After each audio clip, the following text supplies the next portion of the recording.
Good morning, good afternoon, and good evening to everyone, wherever you might be. So make sure that you drop us a note in the comments below and let us know where you are from. For those of you that don't know, I do still am learning to manage all of the tech all at one time. So if I look away or it seems like I'm not paying attention, that is so not the case. I'm trying to manage the Facebook view and the LinkedIn view so I can try to catch comments and drop comments in there all at the same time. So bear with me as I do that. So I want to welcome everyone. Again, let us know where you are located. And also welcome. I am in Houston, Texas. And Talon is not in Texas. So Talon, tell us where you're located. I'm right here in the heart of Columbia, South Carolina. Awesome. Hold on, I'm going to mute my, well, it's not muting, but okay. So perfect. So Talon I have known Talon. I always try to kick this off with kind of how Talon and I met, but it's actually been quite some time ago. And I can't even remember exactly how we met, but it was definitely through LinkedIn. I can remember the sweet comments that he left on my content before I even really had a voice. I was kind of sifting through my voice, and Talon commented, and we then somehow jumped on a call, started to engage, and since have just followed each other and our content. Although I'd love to dive in a bit and understand a little bit more about what Talon's been up to, because I know he hasn't been quite as active on LinkedIn as he was not so long ago. So first off, though, I'll let Talon do his own introduction, and then we'll come back and we'll talk about some AI in the news, and then we'll dive right into more about Talon. So Talon, introduce yourself, please. Man, talking about calling me out right off the bat about not being active on LinkedIn. I try. Okay, I'm busy. Now I've got a lot of stuff going on. I've got I'm kind of I bill myself as sort of the guru of all things next level technology for business. But that has me involved in a lot of projects, and I've got some exciting stuff that I'm working on currently. Deep into my art, still, keeping up an art career at the same time as doing the education for Web3 topics, which includes AI, blockchain, cryptocurrency, building out metaverse spaces for businesses now. Just a lot of stuff. We're doing a ton of things in the nonprofit realm, which is really cool. We're doing a lot of fundraising through digital tokenization, collectibles, and things that allow donors to nonprofits kind of take a piece of the organization and invest in those pieces and get involved with the mission of what's going on. So it's just an exciting time to be alive right now. Well, it is exciting with all of the AI that is happening all over the world. And so I'm excited to learn more about some of those things that you are currently doing and all that you're up to. But I also want to kick off with maybe some current news that we've seen, or maybe you haven't seen. So I have, sorry, I'm looking at myself in the mirror. I mean, reflection. um, we just So there is an interesting one that I want to talk about here in a minute about the three crypto companies that are coming together. Are you familiar with that story? Well, there's a few things in the crypto world, so tell me Okay. what you've heard. Okay. Well, wait. Let me share the one that I'm super excited about first, and then we'll go in, and then we can start talking about things all crypto related. But there is a new AI. An AI that finds cancer now, breast cancer in particular, for women, in which the radiologists were not actually able to find themselves. So this is a data set. It was a data set of over 6,000 cancer patients where they looked at the patterns as well as the biomarkers to determine, to better understand what good and what bad look like. So now it correctly can find up to 81, or the accuracy has been 81.6% to find and uncover breast cancer that might not have been found otherwise.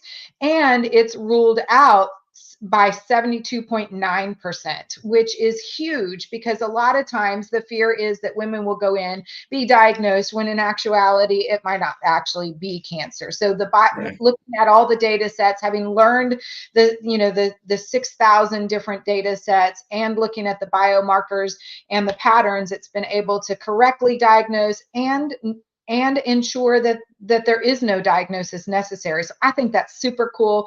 As we know, breast cancer is huge. There's an entire month devoted to breast cancer because it affects so many women in the world today. So I think that's huge. And AI has been doing such transformative things by introducing these new technologies to the healthcare world, that it is truly, as you said, Talon, an exciting time. But enough about cancer, because we don't really love that word necessarily anyway, but super excited that we are seeing some additional results and some findings and some new technologies that will help us better navigate the world of cancer. That being said, though, there are some other cool other new and cool, exciting news. Geez, I've had a hard time. Uh, yes, communicating this morning, and I've had coffee, so I'm not really quite sure what I had this problem yesterday morning as well. So I'm not really quite sure what's going on. But Talon, let's talk about a little, because when we first met, you were doing two things. You were in the art world, which is, if you look at his profile picture that I put on the banner, that I infused on the banner, as well as, if you look at down on the bottom, you'll see how to find him here on LinkedIn, his handle there.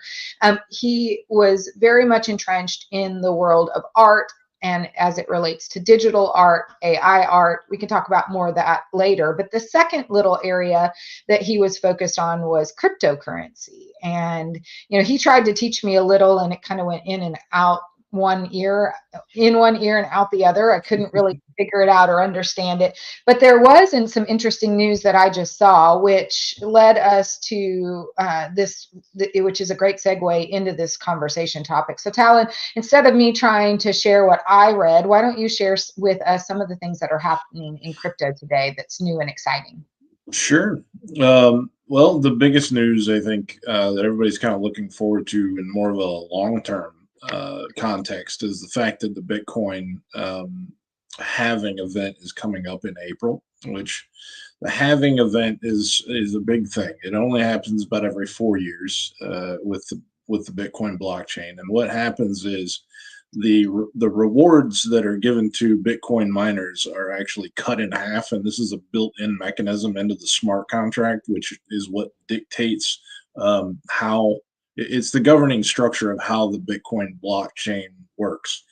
And so it was built in way back when Bitcoin was initially laid down, that every certain amount of time, it works out to roughly 4 years. About every 4 years, there's this halving of the rewards that are given to blockchain miners. So what it does is it helps to regulate, it turns the asset into a deflationary asset instead of one like the US dollar, which is clearly an inflationary because they can just print more money at ad hoc. So it controls the supply, which basically means the price is going to go up because it puts scarcity into the equation. Um, so there's not as many people producing Bitcoin, um, or they can't produce it as fast. And so what happens is it chokes off the supply and increases demand, and so the price goes up. So here we are looking forward in about a month or so, a month and a half, we'll see this halving event take place. And at that point, who knows how high this is going to go. Bitcoin's currently hovering about $70,000 for one Bitcoin. Okay, so that seems really cool, but so does that mean we have to pay $70,000 for one Bitcoin right now as an investment? So let's talk to those that don't really understand crypto, Sure. right? I mean, you spend the majority of your time in crypto. Would that be a fair assumption? Well, between crypto and other Web3 topics, which isn't just limited to cryptocurrency, there's also digital tokens of other sorts like NFTs, and then the metaverse piece, and then building out Web3 communities, which is an entirely different thing.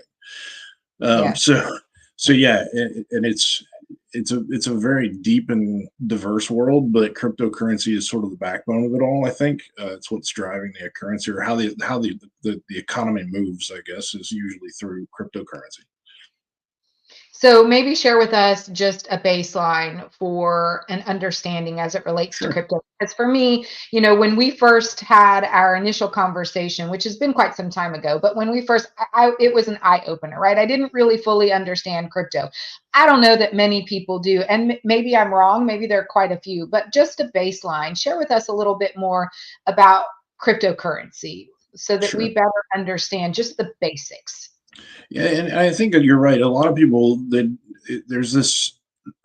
I don't know if it's just like a willful ignorance where they just put the blinders on and they hear cryptocurrency and they tune out because it's just something that they feel like they can't wrap their head around. But if you think about cryptocurrency in the terms of it's just another currency. It's like the Canadian dollar or the Australian dollar, the British sterling pound, the British pound, or a euro. It's just another currency. And anytime we think about money, we have to think about it in two different ways, right? How good is that currency as far as a mode of payment?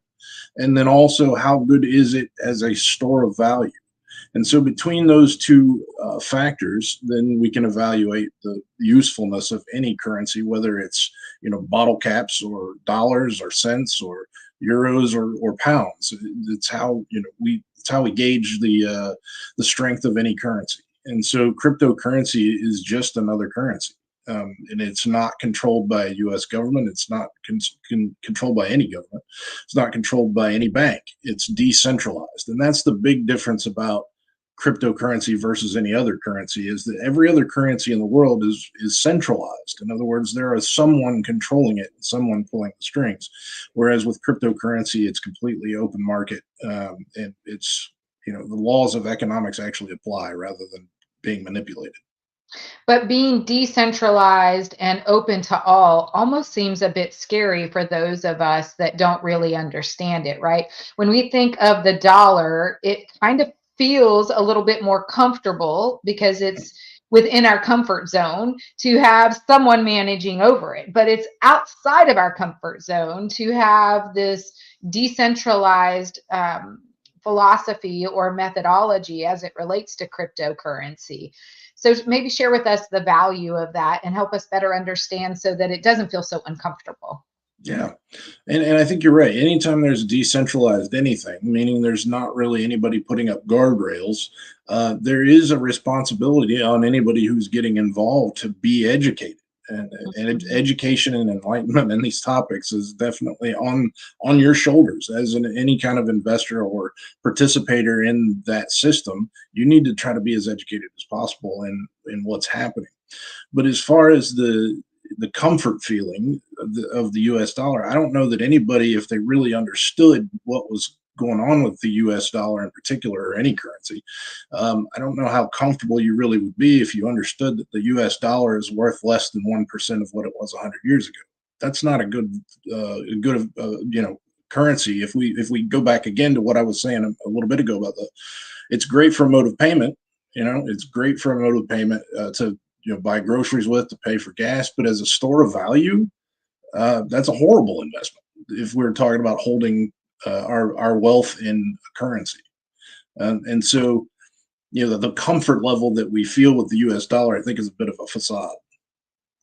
I agree. Well, and if you think about billions of dollars or trillions of dollars of debt that we're in, and that we are at fault for that because we generate too much of that paper currency, right? And while we all don't necessarily leverage paper currency anymore, we use our debit cards or our credit cards. Nonetheless, it is still based on paper currency, and we're producing more and more and more, yet we've got nothing to back it up. So when we think of in terms of crypto, it's our debt and the paper is that we don't have enough to support it on the back end. Like we don't have anything to back that up to give it a rubber stamp so that it's actually more than 1% of what it used to be. How do we value then crypto? How do we ensure that that crypto is not devalued? And how are we backing the crypto up when we're not generating actual crypto dollars? Yeah, I think that's a great question. Number one, let's get rid of the facade that the U.S. dollar is backed by anything more than crypto, because it's not. There is nothing except the word of the U.S. government that it is worth what it's worth. It's Fair. not backed by gold. It's not backed by anything other than how much you really trust that things are going to continue on the way that they are. And with the stacking debt, as you brought it up, we're trillions and trillions of dollars in debt. How stable is that system? I'm going to leave that up to you to decide. But so as far as the currency being trustworthy, I think that Bitcoin has become the new digital gold. In fact, I've heard it said the opposite, that gold is just Bitcoin that can't be sent over the internet.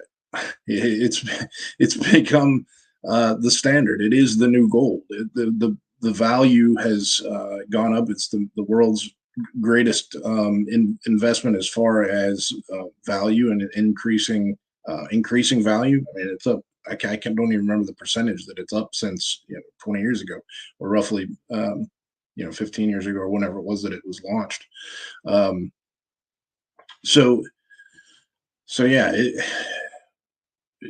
I don't know what else I can say about that. It's just a better investment. I think there are whole nations that are now buying up cryptocurrency and Bitcoin in particular. It's replacing national currencies in some places like El Salvador that have struggled with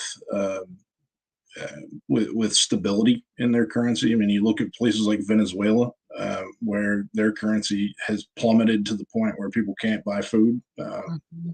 And the cryptocurrencies have been there to sort of level the playing field and give some sort of stability to it. Is it more volatile day to day than the U.S. dollar, or some one of the big stable currencies that are backed by governments? Yes, it's more volatile.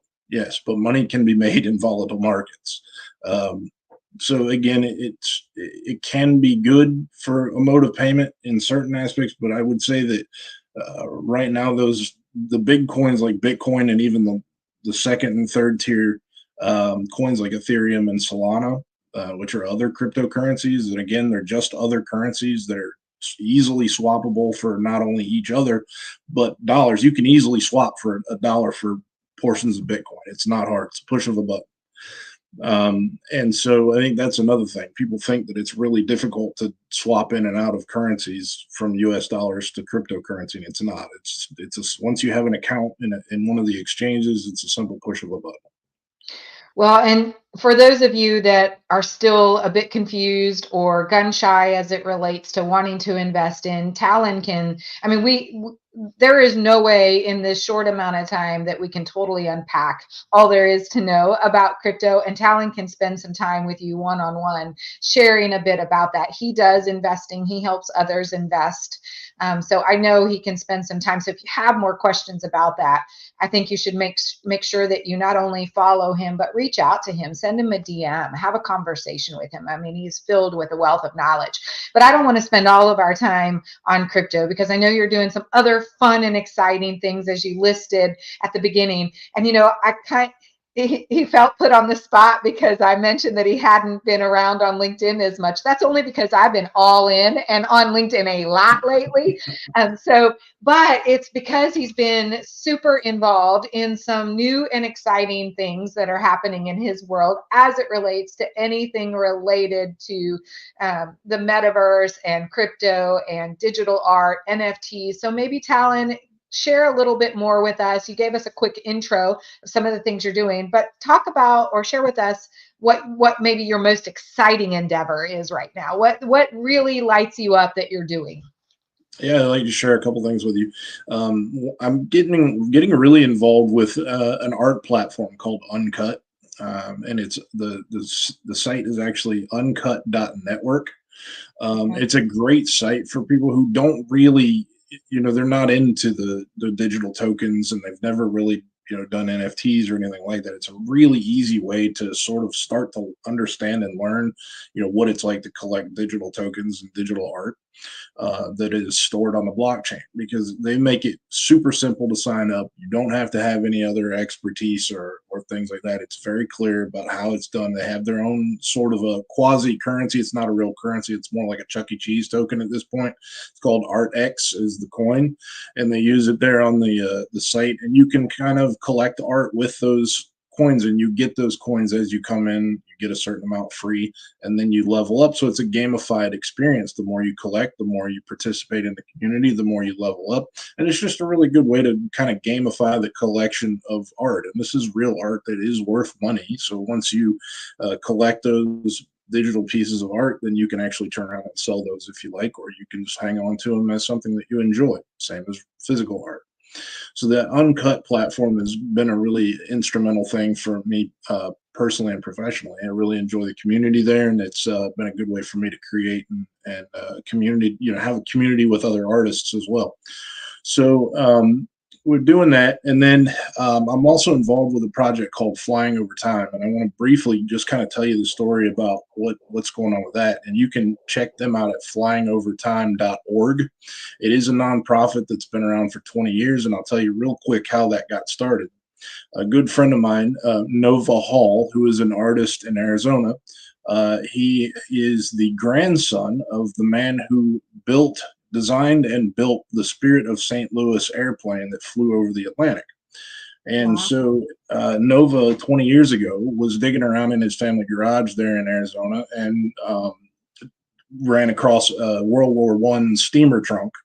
Had no idea what was in it. Nobody in the family really knew what was in it. It was locked up tight. And he pried it open, as young guys do, because that's the stuff of dreams to find something like this in a trunk. And he pops it open, and there in the trunk is all of the documents, the blueprints, the photos, everything to do with Charles Lindbergh and the Spirit of St. Louis plane. And so this collection of thousands of documents, letters from Lindbergh, memorabilia, film negatives, and all of this stuff is in this trunk. And so Nova, 20 years ago, started this nonprofit to really educate people about the experience of his grandfather and who he was, and just kind of connecting with his own heritage there. And as well, to preserve the story of what happened almost 100 years ago now. We're in the 97th anniversary of that flight of the Spirit of St. Louis.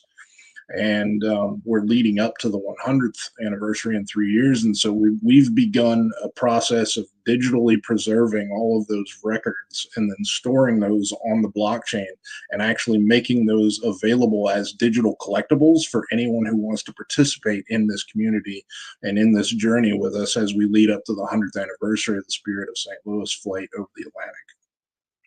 Very, very cool. Okay, so when you talk about nonprofit, it's really all centered around preserving the memories, correct? Are they doing anything to pay it forward as well? I mean, Yeah. I know we're ready for I'm the end. glad you asked, because that was the one piece that I forgot to throw in there, was the fact that the whole organization is focused on helping underprivileged kids get into STEM programs. And at the 100th anniversary in 3 years, the plan is to actually offer up a $2.5 million prize in order to further global drone flights that are like delivery drones. So we're going to be hosting a contest and sponsoring that contest with the funds that are raised through this effort.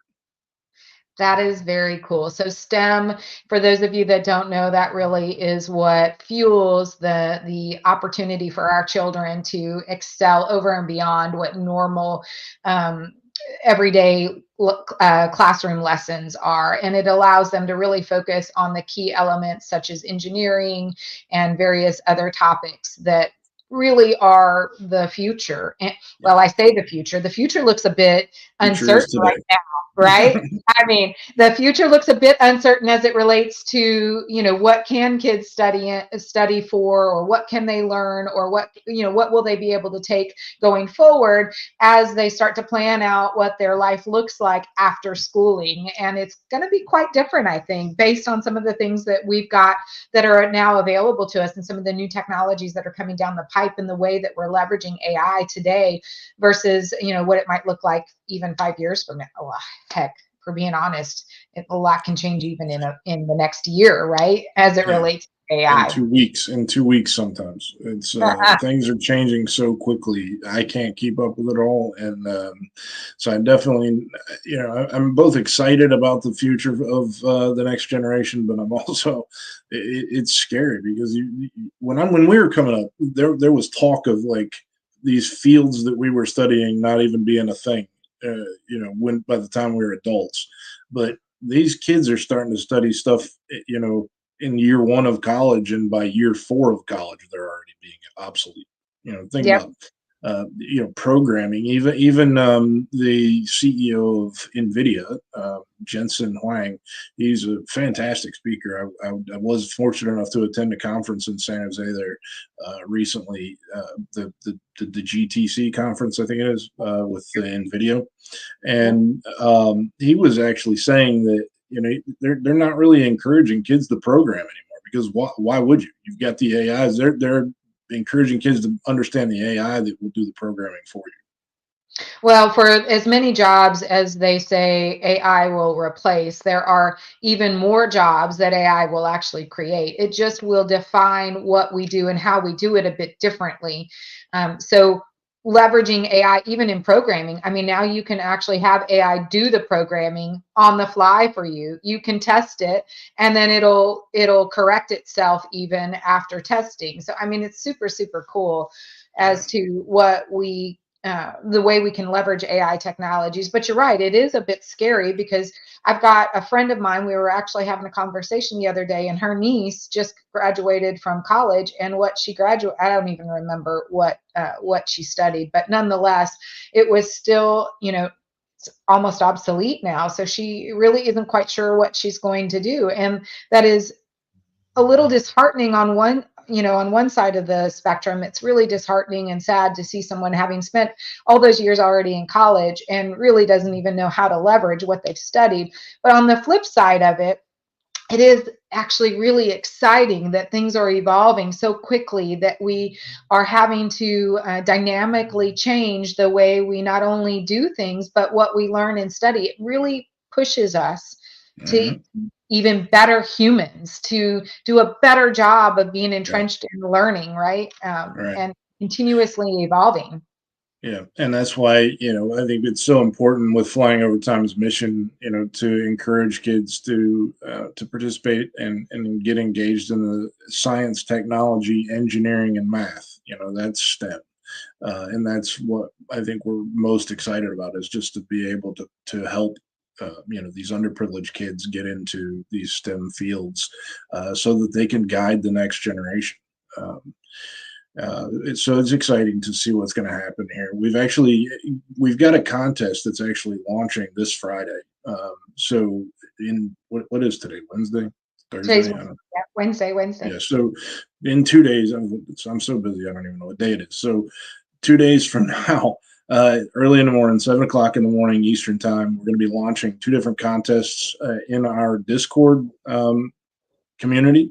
So in the community, we're going to be starting up these activity contests and invite contests just to build the community because it is a newly launched community. And Nova Hall, who is the founder of the project, he's actually a fine artist, and he's done two paintings that are valued at least $5,000 a piece, and we're going to be giving those paintings away to the two different people will receive one painting that are valued over $5,000. And we're talking digital painting, right? We're not. No, these are physicals. These are, and you can actually. I'm going to drop in the comments here when we're done speaking. I'll drop the link to where you can actually grab the token from Uncut, the platform that I mentioned earlier. You can grab the token for those for free, and then the physical paintings will actually go out to the prize winners for that contest. Awesome. Okay. So be sure for those that are listening on Team Live or even Team Replay, that Talon will drop the link in there so that you can participate in the events that are happening starting on Friday morning at 7 a.m. Eastern time, correct? Correct. Awesome. Well, I'd like to go. These are all really fun and exciting new things that you're doing. We see that AI is really evolving and changing the world that we live in. We've talked about some of those things, but how did you even, let's take a step back Mhm. and really understand how you even got here. Tell us a Sure. little bit about your back history and what prompted you, because your first entry into this new technology world was either crypto or it was art. And I don't know which one came first. So maybe you can share a little bit of that. Yeah, yeah, yeah. Boy, I don't even. So I think it was probably the crypto first, but but I'll tell you, I graduated from Arizona State University with an anthropology degree. So I actually went to school with the intention of becoming an archaeologist, but then I found out they wouldn't let me have a bullwhip and go dig up the lost ark or anything like that. So I had I shifted gears because I didn't want to dig ditches for $10 an hour for the next 7 years. So I so I studied anthropology is the study of cultures, right? And so I think what we're actually seeing in this revolution that we're calling Web 3, which includes the AI revolution, I see things a little bit differently because I see things through that cultural lens, and so that kind of helps me see not only what the changes are that we're experiencing, but it helps me to understand the whys. Why are these things happening? And I think a lot of it has come from the sort of disenfranchisement and the disgustedness of what has happened in social media and the way that these large corporations have kind of taken over the world, and they are the ones calling the shots, making the rules, and creating the stories. The narratives around our daily lives, they are formed and shaped by these large companies. And so I think what we're seeing is a backlash to that. I think what we're seeing is the individual creators sort of taking back um, ownership of our digital properties and taking control of our digital assets and our information. Our information is used 24/7, for advertising dollars. Basically, you have become a product, um, and your attention is being bought and sold on the daily by these large corporations. And so we're seeing sort of a backlash to that. And I think that's really at the heart. So we're not seeing just a technological revolution, we're seeing um, more of a cultural revolution. And it's changes in the way that people are engaging with the brands that they buy from. And so as I'm starting to witness all of this, and at the same time I was running my art career, and the term starving artist is a real thing. I was in marketing for a long time, and I worked for a large corporation called Hearst Okay, Media so wait, you Corporation. studied anthropology and then went into marketing. Yeah, into marketing because like I said, I didn't want to dig ditches. I was in mortgage before that, so I have a knack for being in the right industry at the wrong time. So I was in mortgage, um, right up to the 2008 crash. And then so I thought, well, now's probably a good time to get out of the mortgage business. So I left there and went and took a job with a marketing company, learned marketing, fell in love with the creative process. Mhm. And I'd always been an artist going back, second grade. I actually had a piece of art that was in a international children's art show in China. So I've always done well with art. So I'm always drawn to the creative side. I am a creative person and sort of a world builder type. And so in marketing, I was always leaning more toward the creative side of things, and I would sort of take over a lot of the creative stuff with my marketing. Even when I'm in sales, when I'm selling marketing, I'm the one doing the creatives too, because I got tired of doing taking what the company was doing, and I said I can do it better. So I did. I taught myself digital photography, Photoshop, and all of that. And then when Google came up and they took over the world and put print advertising sort of really took a big hit. I was looking around going, you guys are trying to do digital marketing and you have no idea what you're doing, and you're charging companies way too much for what you're convincing them that you're doing, which you're not. Uh, so I said, I can do this better and cheaper and more effectively than you can. So I am going to. So I left the marketing company, started my own marketing business on my own. and then again started focusing more on the creative and became a full-time artist for a while. I've got a 15-year art career that's been going pretty strong now, 15 years plus. I sold in galleries, a couple times a month, regionally here, and it was a lot of fun. I really enjoyed the process, but money wise, you put a lot of money into each piece that you then take into the galleries, and then you might have a shot at selling a few pieces in that gallery show, and then the gallery wants it, 20 to 30% of the sale, which is fine. They're the ones hosting it. But I started looking around, going, there's got to be a better way to do this. I don't want to be limited to just selling to my small circle of collectors that I know here regionally. And so I started going, digging around, trying to figure out better ways of finding a more of a wider area to sell to expose my art to those people. And I ran across the blockchain, and I started to go, wait a second, I can create this stuff digitally and have it still be a unique art piece, um, and store those on the blockchain and sell to a global audience. I like this idea. So, and not only that, but the when I tokenized my art, when I made my art into digital tokens, it allows me to not just sell the art piece one time, but it allows me to actually get commission every time the art piece sells down the road. Because if I sell you a physical piece of art, it'll go on your wall for a while, hopefully, and then you could turn around and you could gift it to somebody or sell it to someone, and then I have no idea where that art piece is.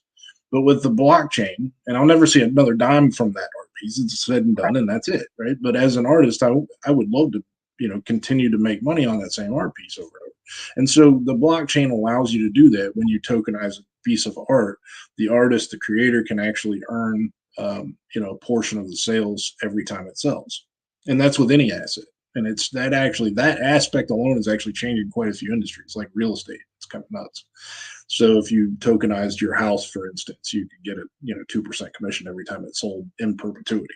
That's something that's happening. Ah, So it's the same principle. You can tokenize anything in the real world, make a token out of it, and then it's governed by the blockchain, and you can benefit from that. So, and it's just a better way to do things. It's more secure. It's more trackable. There are not nearly as many hazards with physical records getting damaged or even digital records getting damaged.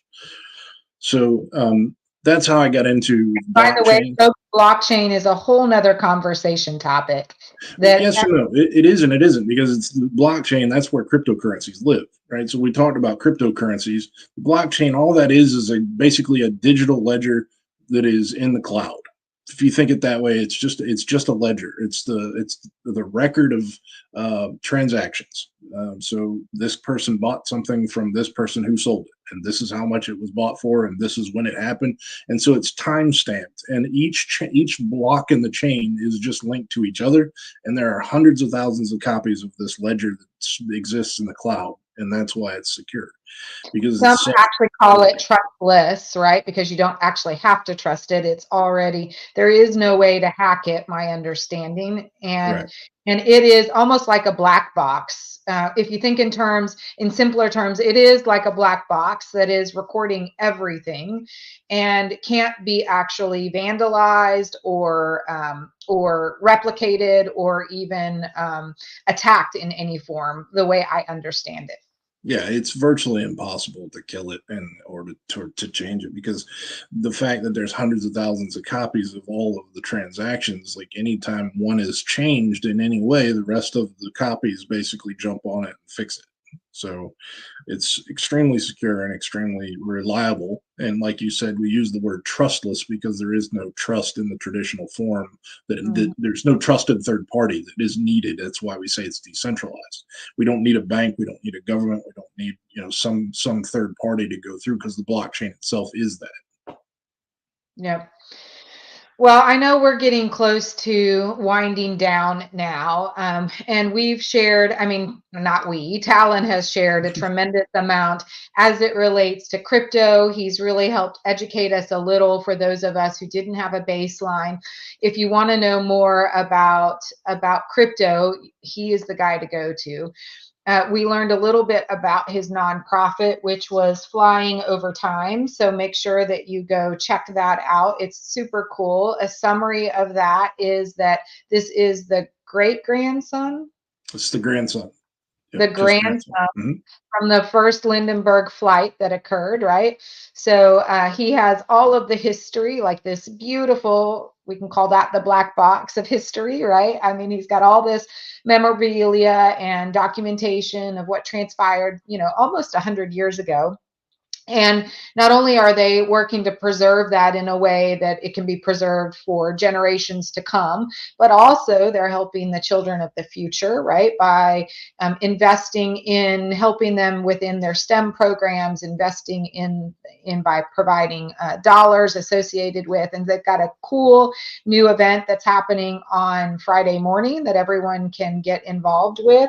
And you can, in order to get some of the tokens, you can go to Uncut, which is a whole nother area that we talked about, which relates to all the art and the history, like his background story and how his art evolved from print and in the galleries as a starving artist to now being able to tokenize, creating digital art, and now have his art live forever with him knowing exactly where it is.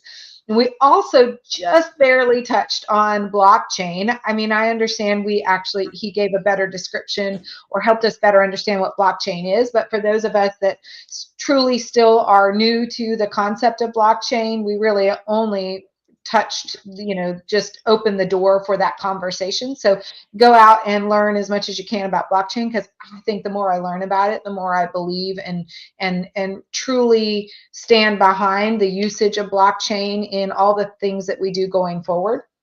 So we've learned a tremendous amount about Talon. I want to make sure that everyone has an opportunity to find you. So where can they best find you, Talon? Yeah, LinkedIn is probably the easiest way. If you go to LinkedIn, you'll see all my links and profiles there. And then I do have classes forming. I was going to start one this week, but I think I'm going to postpone that for another week or so to get a couple more people signed up for those courses. So I've got a new pod of my courses. It's a 10-week course for an hour long, 1 hour a week for 10 weeks, and you do get a certification at the end of it. And it's just a basic overview of the things that we talked about today. The cryptocurrency, what is the blockchain, what is Web3, why are we here, where are we going? then we talk about AI quite a bit.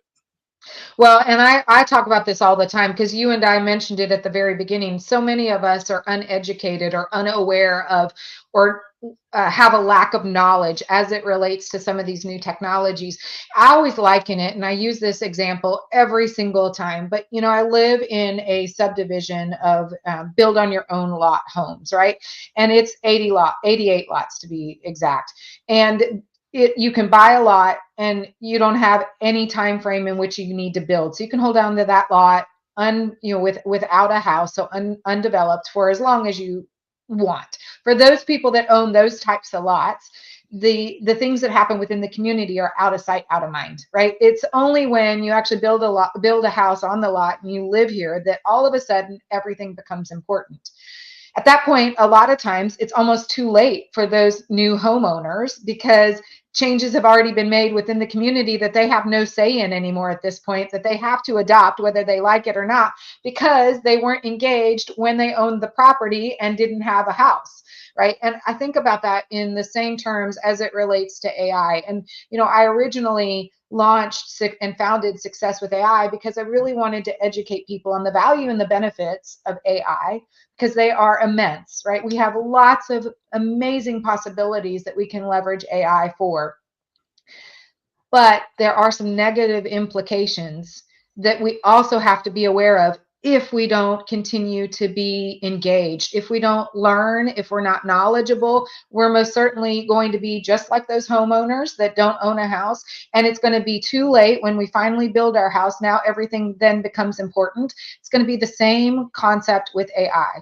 At some point, if we don't start to engage, become aware, be knowledgeable, and then actually engage, at some point AI will be much further along doing things that we wish it wouldn't have the ability to do. For example, transhumanism, AGI. There are some really scary things with AI, and I don't really necessarily want to harp on those because it's not all doom and gloom. But the reality is, if we don't get engaged, we cannot affect change, and we really need to be agents of change. We need to be part of the solution. We need to be part of the technology going forward. So I'm so glad that you were here with us and that you offer a program that helps us learn a bit more about these technologies, because the more knowledgeable, more educated we are, the more knowledgeable, the more aware, and the more aware, the more power we have to be agents of change. So I appreciate all you're doing in this space, Talon. It is always a pleasure to have